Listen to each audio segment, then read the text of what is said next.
Senador Jorge Viana, estou com dificuldades hoje, estou meio afônico, mas vou tentar fazer um discurso não com a energia, mas lendo com mais calma, porque o momento que a gente vive hoje é de extrema gravidade e vai ter agora o lançamento da Frente Parlamentar em Defesa da Soberania Nacional, presidida pelo nobre senador Roberto Requião, com a presença dos ilustres economistas Bresser Pereira e do nosso grande ministro Celso Amorim, que inclusive ontem esteve na Comissão de Relações Exteriores e fez uma análise,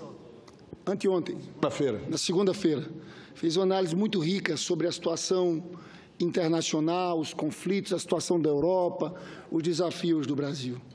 Senhoras e senhores, o governo Temer derrete sobre os escombros de denúncias pesadas. Nem chega a ser um governo, mas, sem dúvida, é uma quadrilha.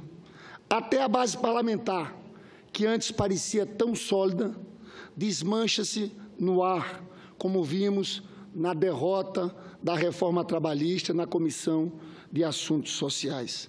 Enquanto isso, o tal mercado prevê a expectativa de queda do PIB de 0,5% para 0,4% neste ano.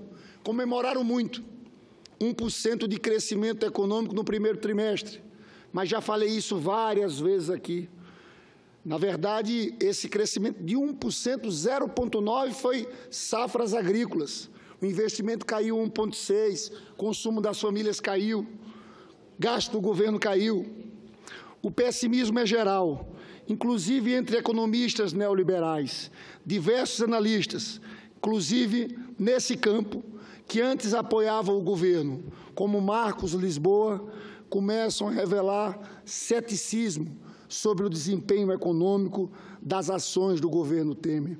Afirmam que a meta fiscal não será cumprida e o país entrou numa fase de estagnação, ou seja, dissipou-se por completo o otimismo, até nas hostes do neoliberalismo. São muitas as consequências políticas da crise econômica. O governo Temer perde seu único discurso de sobrevivência. Trata-se de um moribundo. O Brasil não aguenta um governo desse, cujo único objetivo é a sobrevivência de sua quadrilha até 2018. O governo Temer, todos nós sabemos, é um grande desastre, mas o maior de todos esses desastres é que, caso o governo consiga levar a cabo as suas propostas ultraliberais, teremos um retrocesso. Depois de muito do que foi feito de 1930 para cá, a condição de um país neocolonial. O Brasil passará a ser exclusivamente, senador Jorge, eu peço desculpas, eu vou interromper minha fala aqui. Na verdade, tinha feito um pronunciamento para falar sobre essa frente parlamentar em defesa da soberania nacional, mas está muito difícil. Peço desculpas aqui aos colegas, mas a voz estava indo embora. Eu vou dar como lido esse pronunciamento aqui, vou encerrar minha fala. Só queria fazer uma consideração, senador Jorge Viana. Nós estamos discutindo reforma trabalhista e estamos penalizando nessa reforma trabalhista aqueles que ganham 1 a 2 salários mínimos. Hoje eu tomei conhecimento, senador Regufo, senadora Ana Amélia, da nova LOMAN que estão discutindo sobre a magistratura brasileira. Eu confesso que fiquei chocado com o que eu vi.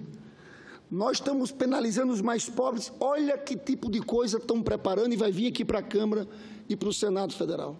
Já existem muitos privilégios no Poder Judiciário.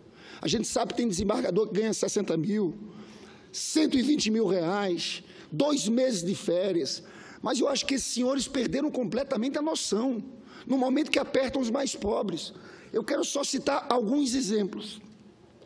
Transporte, mais 12 privilégios. Transportes, para quem não tem carro oficial, 1.400 por mês mais para o transporte. Educação, se você tem filho de 0 a 6 anos, auxílio creche durante os 6 anos, 1.400 por mês. Se você tem um filho que estuda até 24 anos, mais 1.400 para esse que estuda, ou seja, auxílio à educação. prêmio por produção, que pode chegar até 58 mil por ano de gratificações, plano de saúde, um auxílio também de 2.800 de plano de saúde, alimentação, auxílio alimentação para quem ganha acima do teto, auxílio alimentação de 1.400. Senador Regufe,